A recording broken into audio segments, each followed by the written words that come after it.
Yo, what's up? Welcome to this review video. So I'm gonna try to make it under 10 minutes and go straight to the points. We're gonna talk about couple points that I have here in my notepad. New progression, what I think about the new map, Nahantu, the runewords, the endgame, Nightmare Dungeons, old versus new ones, pits, Undercity, and raids, and we're gonna finish with the campaign that I kept for the end.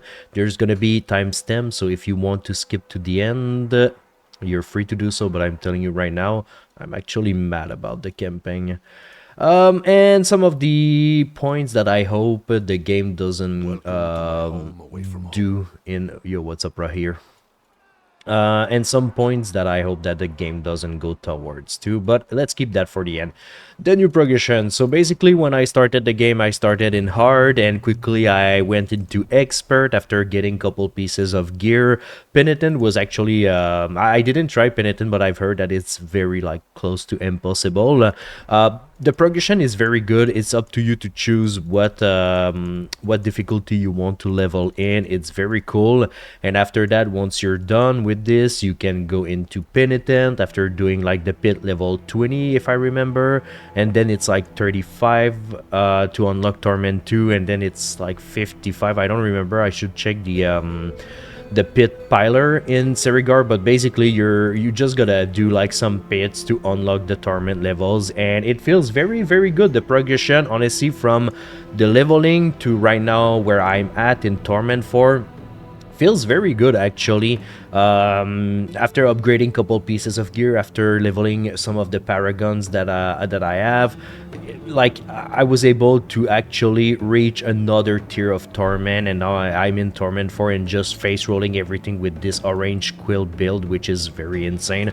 I present you Qual Kick W Charismatic Trash. I'm playing the Overpower quill build. It's insanely strong. Yeah, I'm having a lot of fun with this build.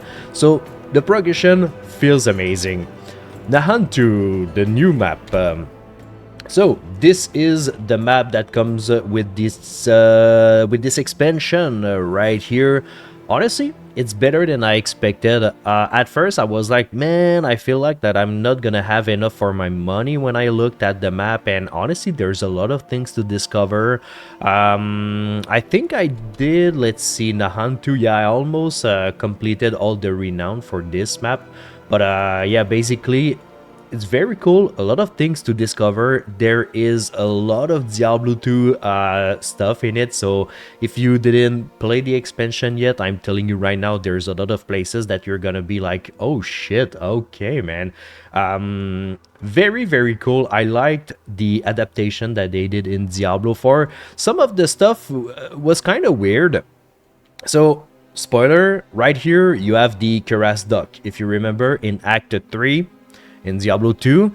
But the thing is, the flare jungle is like, where is it? It's like right here, so somewhere like this. I don't remember, but it's actually south of Karasduk.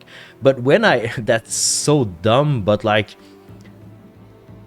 in Diablo 2, when you start in Karasduk, you always go north, right? So I was actually thinking that the Karasduk would actually be south of Nahantu, but anyways, who cares about that? That's just a point that I was like, hey, why I'm like south of Karasduk, but I'm in the Flare jungle, which felt a little bit weird, but whatever.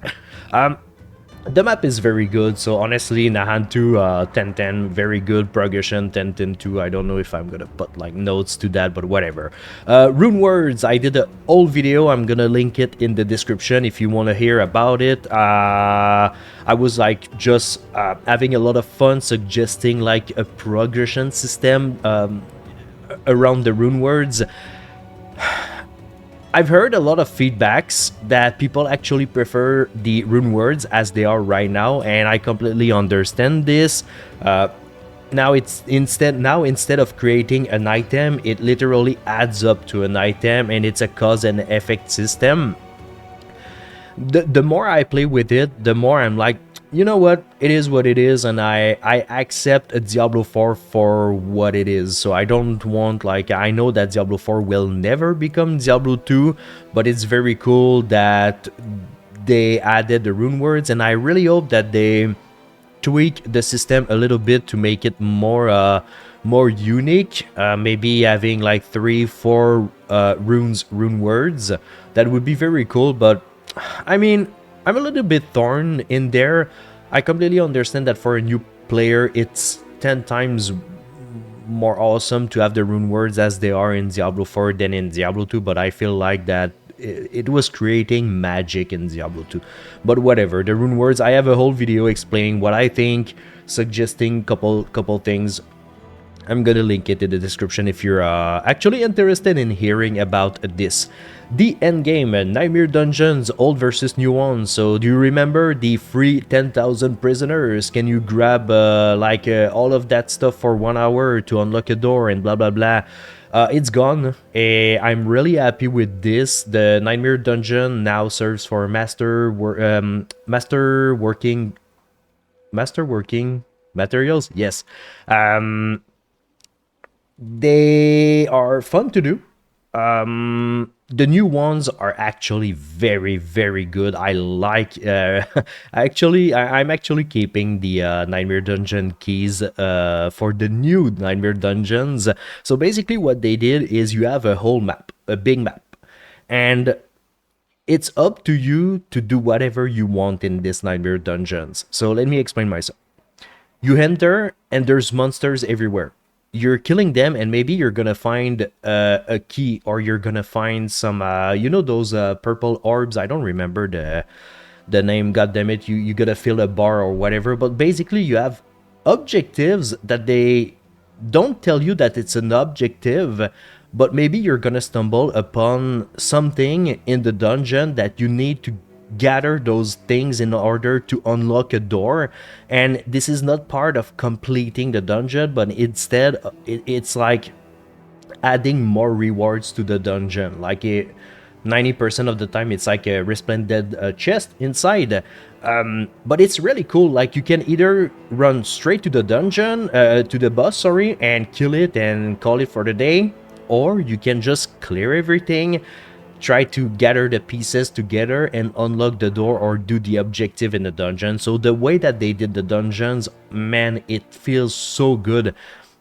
There's in one of my video I always said, give us the freedom to do whatever we want in the dungeon, and I'm pretty sure that I'm gonna actually take the time to clear everything to make sure that I don't miss anything.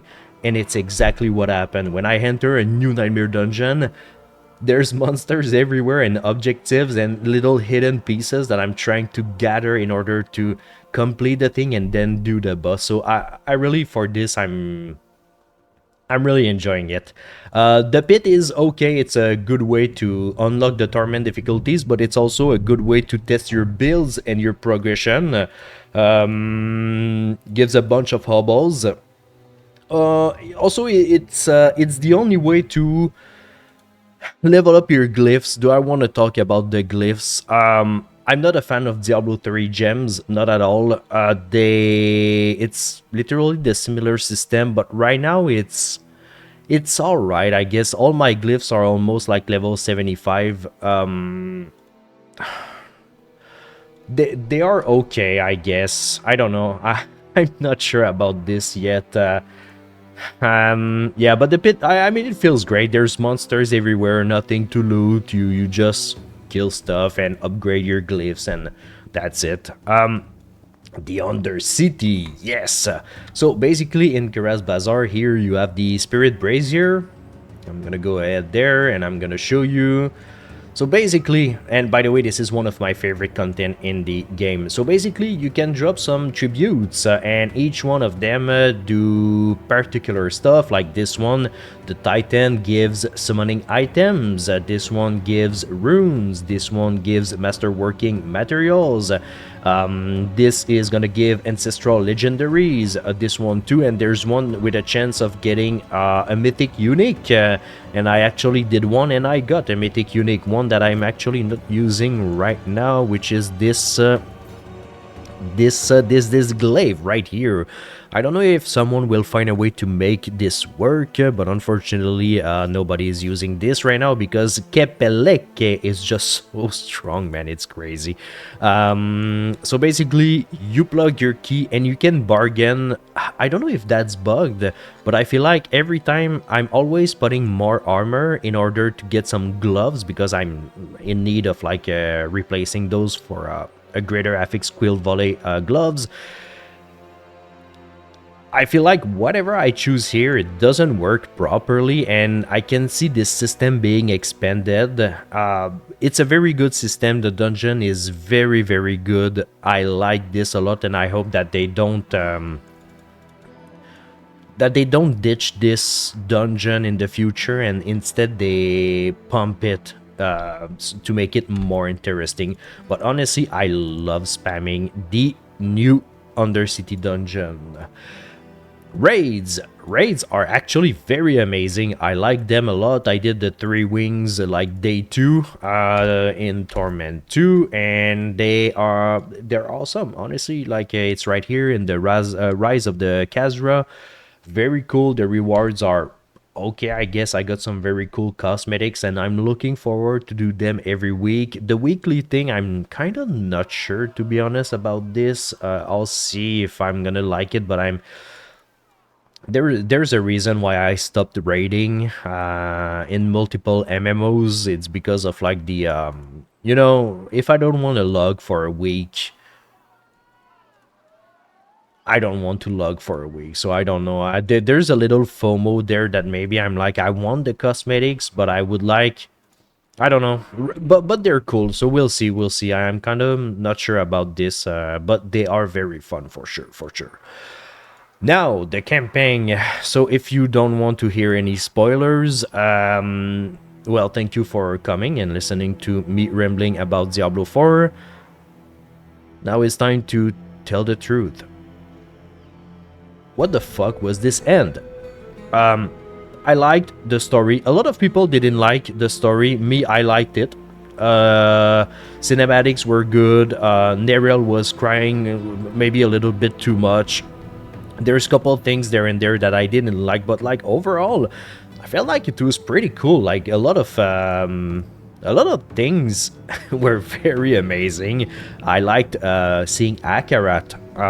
I liked how we got introduced to the Kiraz Bazaar. I like the introduction with my name is Ormus. Right, with Ormus and blah blah blah, and I felt like the story was very good, but the ending I felt I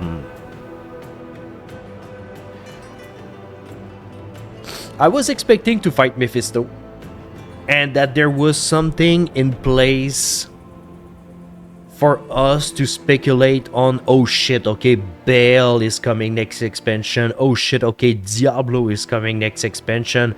Now the only speculation that we can have is like, fuck man, we're gonna have to pay for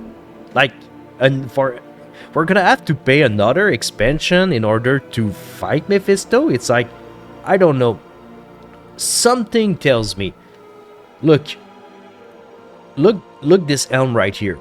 So this is my speculation with this expansion, and I really hope that it goes this direction and that we don't fight Mephisto next expansion, but we fight Mephisto this expansion, and that basically each season, so in 3 months, that they're going to release another part of the story. I really hope they do this. If not, man, I don't know if I'm gonna be maybe I'm gonna watch like videos of people playing the game instead. I don't know. I feel like, man, people paid for the expansion and they didn't get to fight Mephisto in there.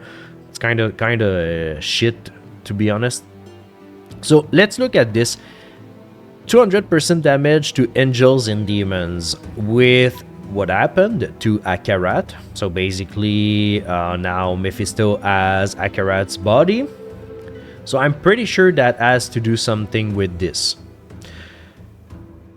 I really hope that we get to see more of the story, this expansion, and that we fight Mephisto, and that the next expansion is gonna be Welcome to my home. like the whole setup of Vessel of Hatred that leads to the next expansion that is gonna be like Diablo or Baal, right? Um, I'm kind of I don't know. I have a weird taste in my mouth, man. With um how the expansion and then it was cool. Like the last cinematic with Akarat. Holy fucking shit, man! It's like the Diablo. It's like the Diablo version of Jesus, man. It's like fuck, man. That's so cool, man.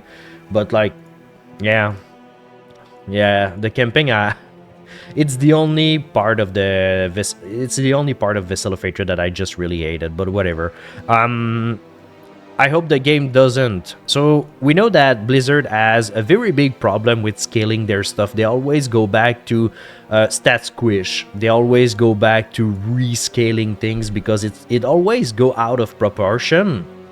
And I really hope that in Diablo, that in the future we don't have like Torment 16 and we don't have like Paragon level 800 and we don't have like I hope that it stays like this. Like I always said, like I was not sure about Vessel of Hatred because I stopped playing Diablo 3 after like season 6 or 7, something like that, right?